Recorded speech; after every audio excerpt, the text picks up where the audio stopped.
Welcome to the Real Escape Investing Podcast. I'm your host, Terrie, and this is a show dedicated to helping you escape the constraints of time, income, and geography with the vehicle of real estate investing. Our show today is about the 3 mistakes most real estate investors make when they initially get started and how to help you avoid some of those pitfalls. Please enjoy the show. Hello, real estate fans, and welcome to this episode of the Real Escape Investing Podcast. I got a great episode for you guys today queued up with my guest, Ahmed Sarafi, and he's a multi-million-dollar developer in Southern California who has not forgotten the humble beginnings and all of the steps that he took along his way to find his own real estate investing journey. So before we jump into the interview, I wanted to just talk about, some of how to plan your escape properly and what are some of the things that we need to do right from the very beginning, from day one as real estate investors, in order to make sure that we're setting ourselves up for success. And if your goal is to free yourself from constraints of time, constraints of geography, financial constraints, it's really important, other than just, the investing decisions that you're worried about making, to set things up correctly from the beginning. And you're going to see over the course of the conversation, like the 3 maybe pain points or the 3 specific things that you can do starting today to help you set up your real estate investing journey correctly from the beginning. One of the first things is just who you surround yourself with.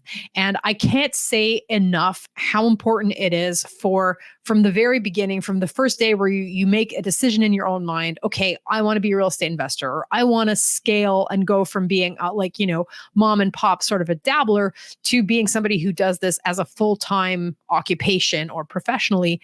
It's who you surround yourself with, your peer group and your network of people. And so, intentionally, how do you go about doing that? Well, if you're working in a specific market, you need to be going to meetups, joining Facebook groups, and then also just building that professional network around you of people who can help you develop, the team that you're going to be setting up around yourself. Now, this sounds easy, but there are very specific attitudes that I have found to be helpful as you move through that sort of peer group building and team building phase of your real estate journey. And the first one is to really understand how your team members are paid and to be there in order for everybody to profit. So what does this look like on the ground? When I have people who come into my mastermind or who come into my coaching sphere, I like to refer them to, professionals that I work with, because I find that that's mutually beneficial to people. But the way that they end up interacting with those professionals is really touchy. So when I'll give you an example. If I make a recommendation to, for example, my building inspector or a real estate broker that I work with, it's really important that when you interact with those people, you are mindful about keeping the situation as a win-win. So for example, if you're calling up a lawyer for a little bit of advice, or if you have a deal that you're working on and you want to have the advice of a realtor in there, you need to understand how those professionals get paid. And if you're my philosophy is, when people call me, if they want to have a 5-minute conversation on the phone, it's not on the clock, and I'm very happy to share my information. But what really rubs me the wrong way when I'm giving advice is when people are sort of taking that time and there's not a moment at which they're like, oh, I'm taking up Terrie's time. She's a professional. At what point do I need to start paying her? And I think the realtor example is really amazing in this sense, because I think very often, if you got connected to a high value realtor who's going to help you make the perfect next move in your investing journey, and you're just kind of wasting that person's time on the phone and not being mindful of what that person's time is worth, that relationship is going to go nowhere fast. And so how to manage this is to say, okay, I know how realtors get paid. They get paid when they make a deal. So when I'm talking to this person, do I have any intention of making a deal with them? Do I have any intention of doing business with them in a way that's going to be lucrative to them? Now, if I bring a realtor into a conversation of a deal that I've already started negotiating and there's no way for them to get commission on the deal, if I'm being respectful and mindful of their time and the fact that I'm taking it up, then I need to offer consulting fee. And you can just be super transparent about how you do this with people and be like, look, I'm aware that you're spending a lot of time explaining stuff to me. And if at some point this starts moving into a zone where, you feel like I'm taking up your time, put me on the clock. I'm happy to pay you. And that's really a way of making sure that you're managing and not burning those professional relationships of people around you. Um, the other thing is in terms of mentors and coaches and people who are maybe a bit further along their journey than you. One of the things that drives me bananas is when people come into my ecosystem and they take up my advice, or I spent half an hour explaining something to them and they're either not grateful for the advice or they don't implement a single thing that I say. And if you want to burn out a coach or a mentor as like really quickly, the best way to do that is have them spend a lot of free time. Like, don't pay them for their time. Have them give you a ton of advice and then either argue back or don't implement a single thing that they said. And like that drives me so nuts that if I have this kind of a person come into my ecosystem, I don't want them around me, even if they're paying me for my time. It's just such a source of frustration for me to spend time and emotional energy to invest that coaching energy into someone and have them, not be coachable and not maybe give me positive feedback or, follow through on any of the advice. It's extremely frustrating. So like as you're building the networks, as you're trying to set yourself up right from the beginning, you're trying to build those teams, build that network around you that's going to help you succeed. You need to be really mindful about how you take up people's time and what's going to allow that network to feel good about you and to keep you in the room as opposed to sort of moving you over off the side. Another thing that's so important about setting yourself up right is to invest in coaching, invest in acquiring some kind of knowledge that's going to kind of set you apart and allow you to create value for yourself as an investor or for some of your investing partners. We talked about that last week. If you want to refer back to the episode from last week, I did a whole show on this, so I'm not going to go into it in big depth today. But that as you're vetting some of those sources of information, you really want to be getting a vibe from the person, from the coach, from whoever it is, that they're out for you. And they're not out, to scam you. That's the absolute worst. They're not out to sell you expensive coaching and then not follow through. Or they're also in it to make themselves look good or, to be showing up on Instagram with all sorts of flashy stuff and not necessarily be super invested in the results, in the value that they're providing for their students. So obviously you need to get yourself some coaching. You need to invest in increased knowledge, which is going to help you scale your portfolio, build your business in a more effective way, but be very careful about how you end up vetting those people.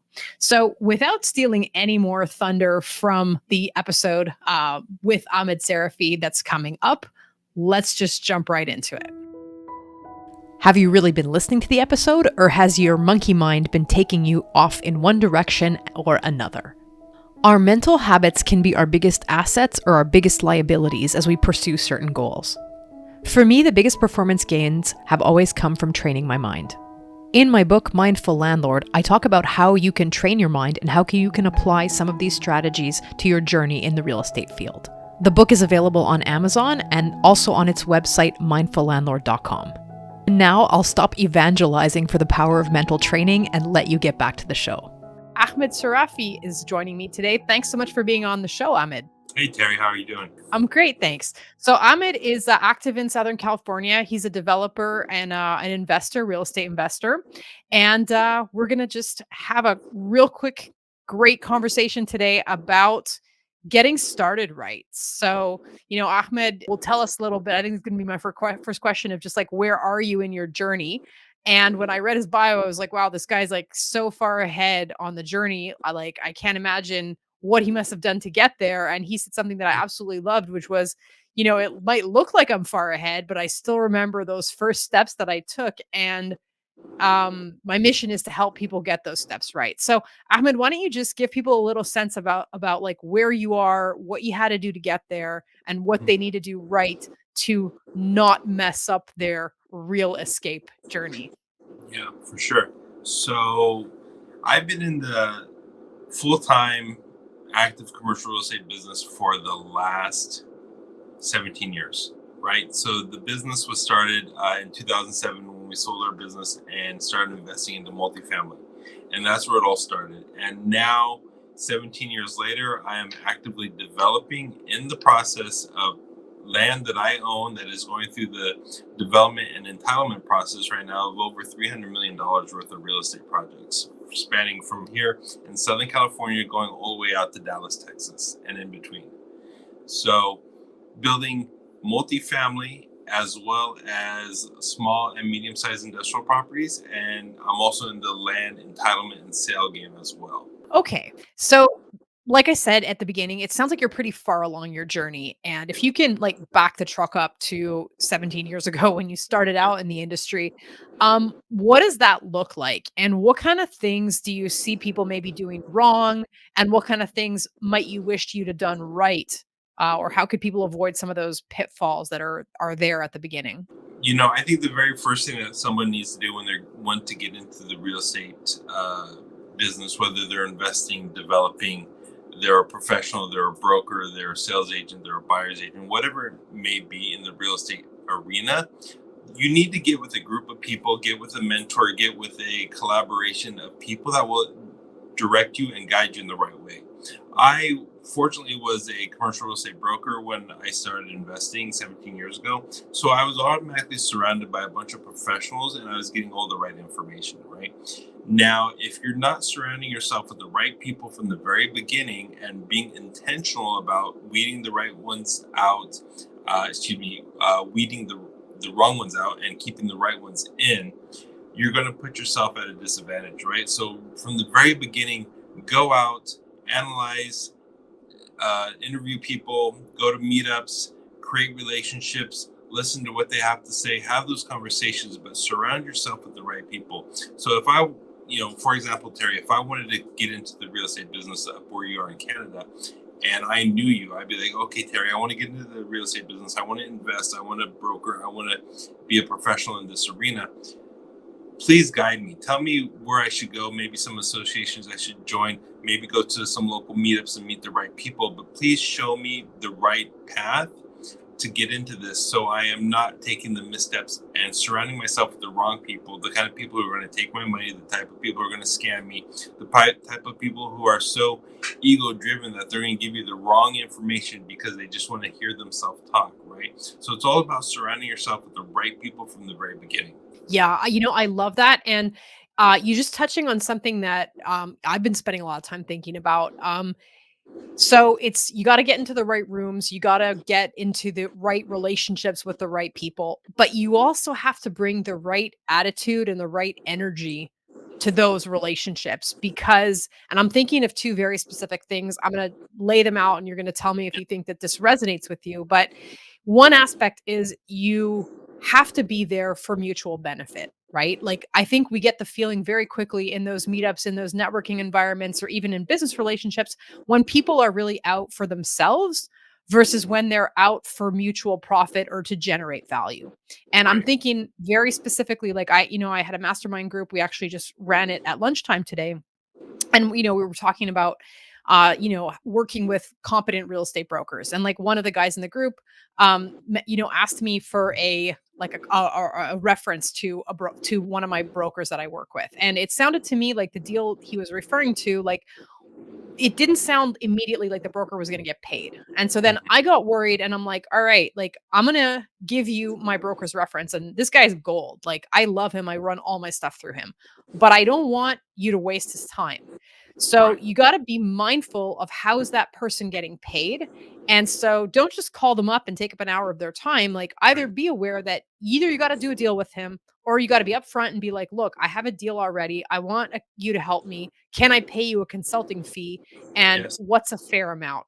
Okay. True. So, like, when you're in those environments with those people who you want to have around you, the way to keep them around you is to make sure that it's win win. And if it's professionals, like, got to make the profession you got to make sure that the professional's getting paid, and if they're spending a lot of time and energy on you, that has to somehow translate into dollars. And so like you can even just be super upfront about that and being like, this is so valuable, at some point do we need to be on the clock, and the person will tell you, right? So I think that's one thing. The other thing that strikes me is also just be coachable. And I'm thinking of another client that I have, for who I'm doing some brokering work at the moment, and like when you work with me as a broker, you're an investor who wants to grow their portfolio. Like I'm gonna really hand carry everything for you to make sure that you're making the right decisions. I'll run the numbers. I will spend half an hour on the phone arguing with you to prevent you from making a bad decision. I'll give you my property managers. Like, I will do everything. And in this particular case, the person just did the opposite of everything that I told them to do. And so, like, I'm at the point now where I'm like, okay, I don't really feel like investing anymore in this person because they're just not being coachable. And so, as you go about surrounding yourself with people, be aware of where they are in their journey. And if they're further ahead, really every time that they give you some advice, it's like, thank you so much. How can I implement this? If you're arguing back or you're taking up an hour of their like free coaching time because they're taking a mentorship interest in you, the Yes, least rewarding thing for a mentor is when the person takes up your time and you've like put energy in and then they don't listen to a single thing you say. It's like drives me nuts. But like as you're building that network, I think it's just those are two things that are it's just so important to be mindful about.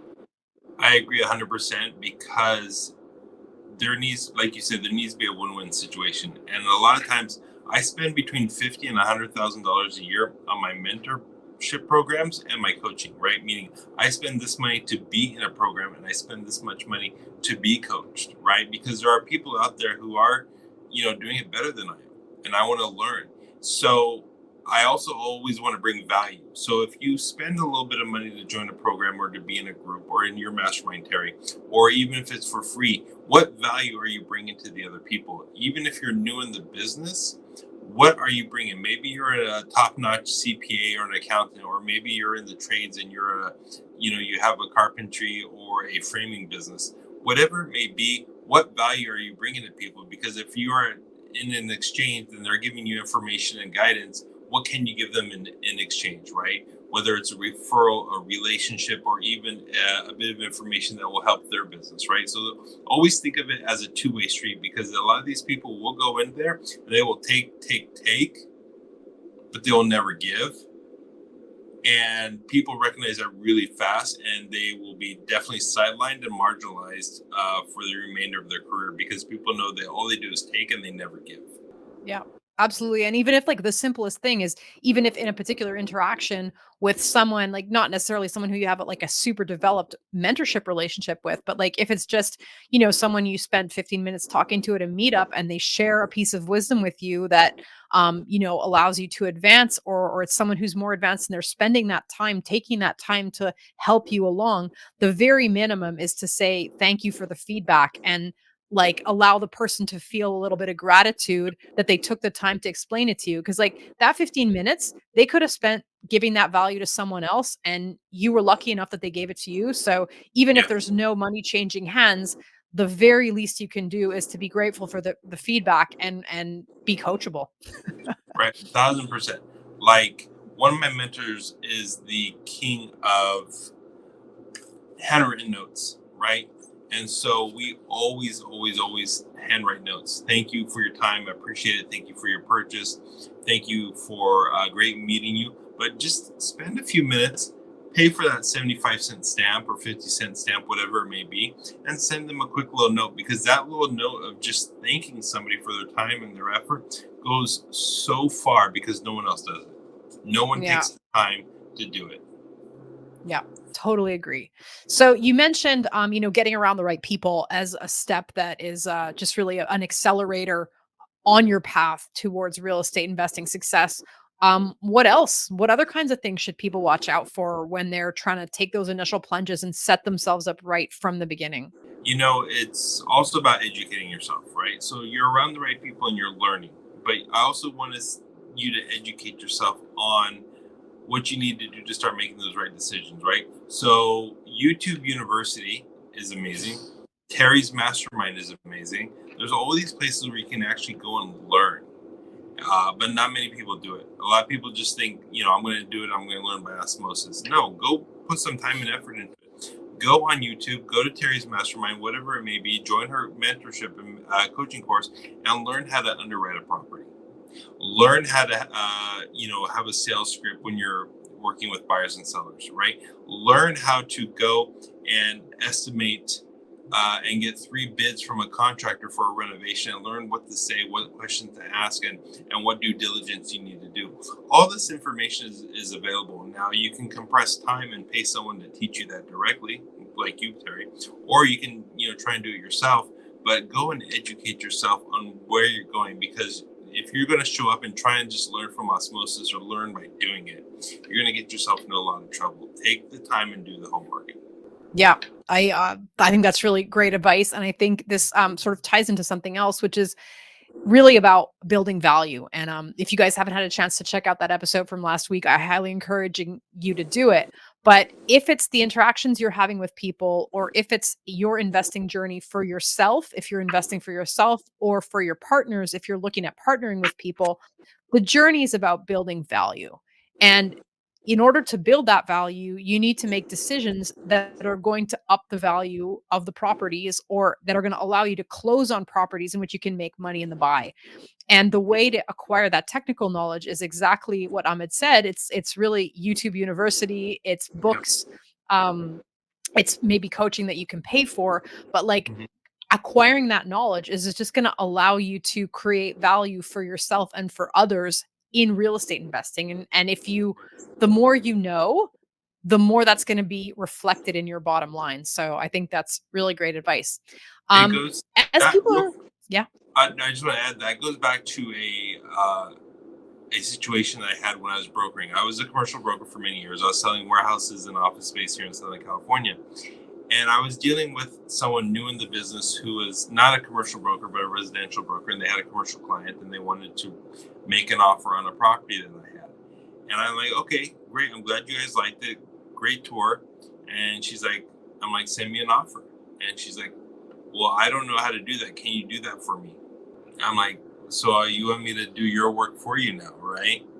Now she could have says, hey, I've never done this before. Can you guide me? Uh, et cetera, et cetera. But she just straight out asked me to do it for her. And in my mind, I'm like, there's a lot of people in your office that could guide you. There's, resources you can go and look into and do the homework to learn how to do this. But you're just coming in and asking me to do it for you, meaning you're not putting the time and the effort into the work. And when you show up like that, people recognize that, and it really, it harms you. Do the work. There's no shortcuts. There's no, magic pill. There's no way of getting around any of this that we're doing. You have to do the work. Yeah. Or at the very minimum, offer to give you a bigger chunk of the commission or pay you a referral fee, because she's going to be doing some of, like, you're going to be doing some of her work, right? So that might have been another True. strategy she could have used to let you walk away from it with less of a bad taste in your mouth. Yeah. Um, so let me ask you this. Those are some like really kind of starting out points, but you've managed to scale what you do to a fairly impressive level. What has allowed you to do that? Like, what about your setup allows you to go from, I'm assuming you started kind of like mom and pop small investments and then scale that to something much larger. Like, what steps did you take that allowed that 10x effect to happen?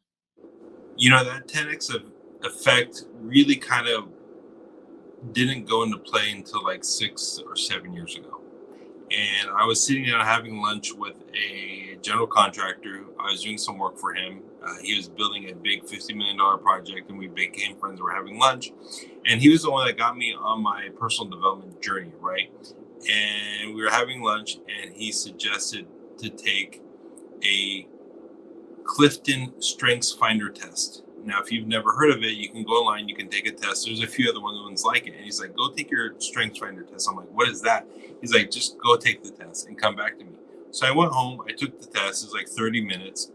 And I came back to him and I'm like, these are the results. And what the test does is it will evaluate and understand your natural strengths. So if I'm naturally good at swinging from a tree and hitting golf balls, it's going to tell me I am naturally good at swinging from a tree and hitting golf balls, meaning I should go into business swinging from a tree and hitting golf balls because it's going to be naturally good for me. But my number one strength was a connector, right? I am a natural connector of people. So I'm like, here's my strengths. I'm a connector. He's like, yeah, you are a connector. I'm like, what are you talking about? He's like, you don't see it? He's like, no. And I'm like, explain to me. He's like, Ahmed, You connected me with this person, and this person effortlessly. You've done all these other things effortlessly because they're so natural and easy for you to do. You naturally excel in them, right? So if you're able to figure out what you're naturally good at, whether it's accounting or communication or leadership or being empathetic, whatever it is, then you can take that and roll that into your business and really excel. So I took my natural strengths and I applied them and doubled down into my business, and that's what really took me to that 10x effect, because now I was naturally good at so many things. It was so easy for me to excel in those areas. It all not only took me but my business to that level, right?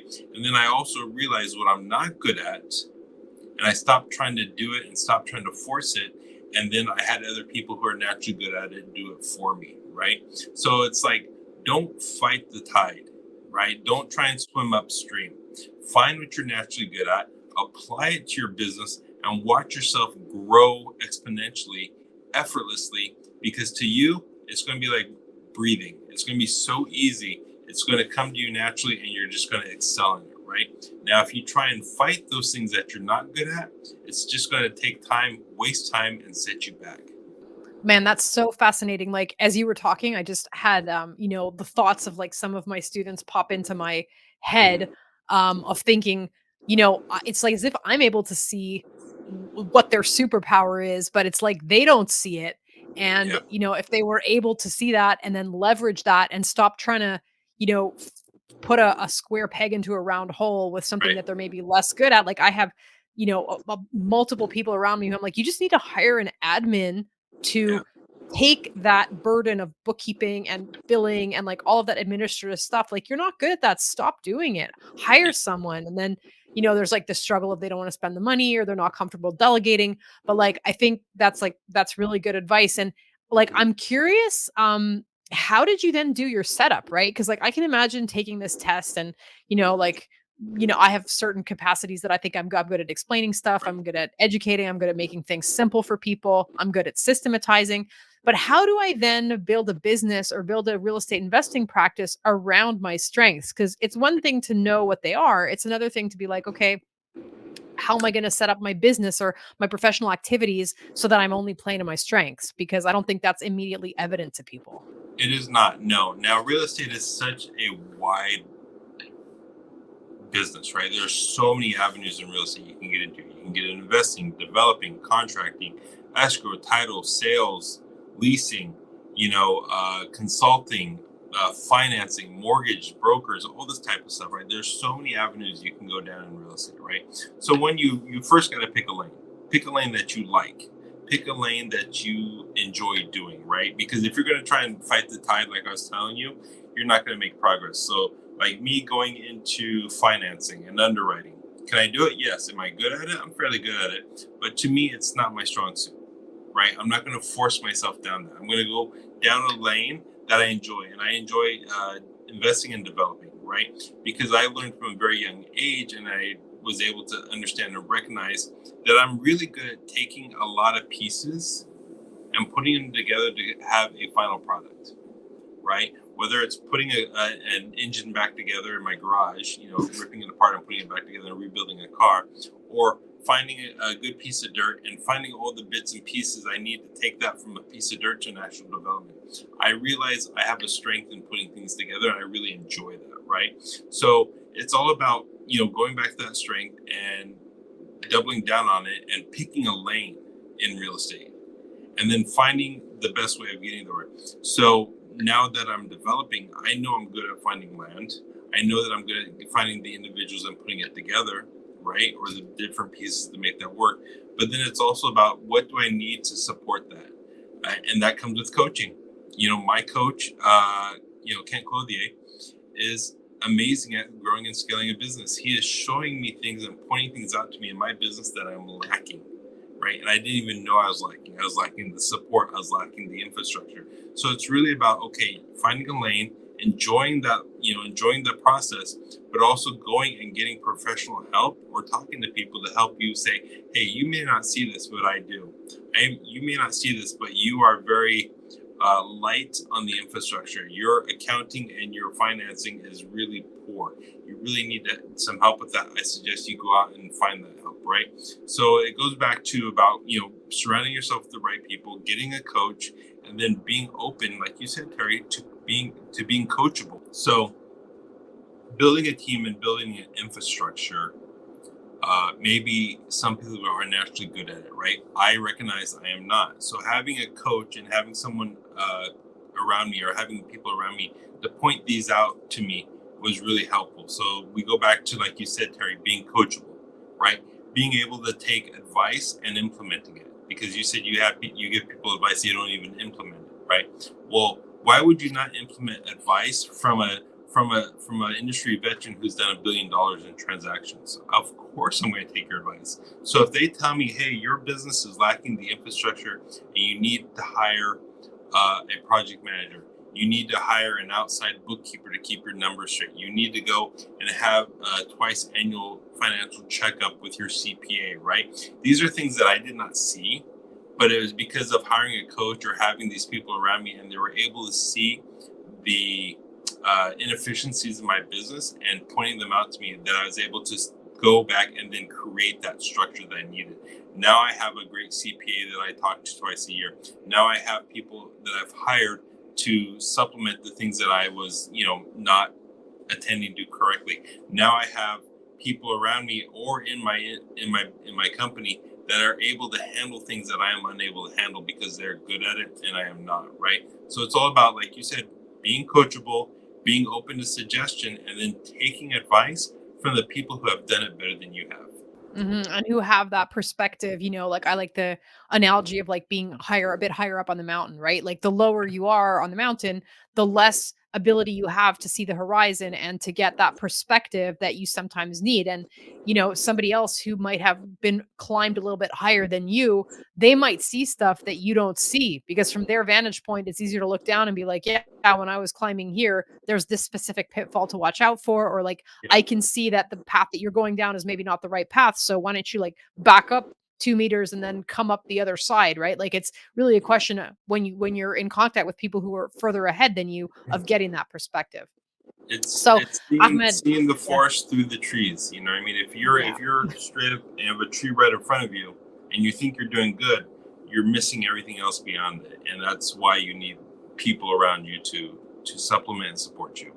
Yeah, absolutely. So, Ahmed, look, we're coming up on just about the amount of time that we have for this interview. Sure. What did I miss? Is there another piece of information you want to share with people? And if not, is there something that we should be talking about in this industry that you feel like is not getting enough airtime? Yes. Be careful for the fakes and the frauds when you surround yourself with people and you coach with people, you associate yourself with people. Um, a lot of people have an ego and they're greedy, right? And they'll take that ego and that greed and they will go and they will lead people down the wrong path to satisfy their own ego and their own greed, right? So you got to be very, very careful about who you associate yourself with.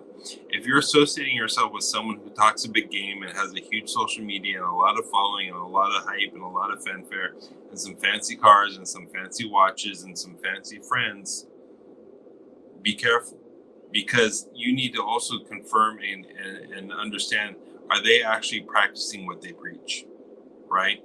There's many gurus and coaches and people out there that preach, right?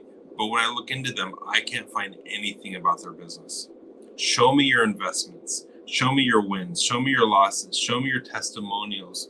Give me addresses. Give me the deeds. Give me the title of your property. Show me stuff that you are actively practicing and winning and being successful in, so then I can go and either be associated with you, join your program, or follow you or take advice from you, right? There are so many people out there who do not show their wins.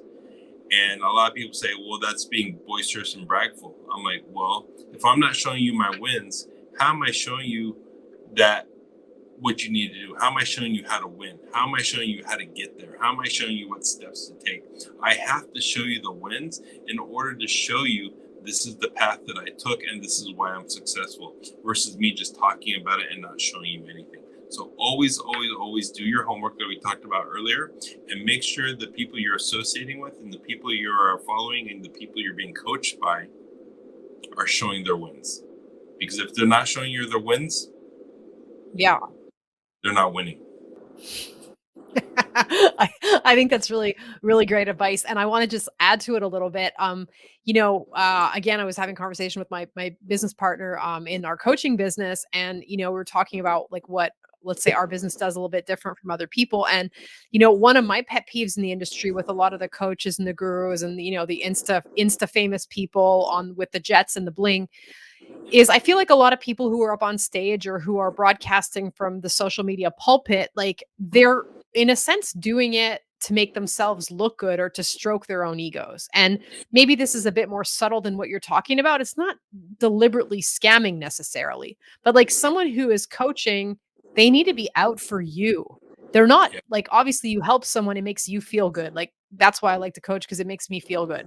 But if you get the feeling that maybe the person, the person who's speaking is more about like stroking their own ego or Yeah. or bragging or trying to be somebody in front of a whole bunch of people and they're not super invested in your success, that Yeah. might not be the best path to run down with a 10K or 20K coaching package. So that's my 2 cents on that. Yeah, no, it's like, do they have a scarcity or an abundance mindset? The right coaches, the right mentors, the right teams, the right masterminds, everyone in those groups will have an abundance mindset, and they want to help you and they want to see you win. The ones who take your money and they just say, the do as I say, not as I do, are the ones with the scarcity mindset, and you don't want to be around those people. Yeah, totally agree. Ahmed, we've gone a little bit over time. I'm going to give you just, Yeah. 15 seconds more. Where can people find you if they want to reach out to you, if they want to find out about, your coaching group and the other Yeah. stuff that you do? Well, I put out a lot of good information on Instagram because I just want to, guide people the right way and let them win from my wins, right? And so the best way is just follow me on Instagram, which is Ahmed Builds Better. Awesome. Ahmed, thanks so much for sharing this time with me and sharing your wisdom and experience with my audience on the Real Escape Investing podcast. Thank you.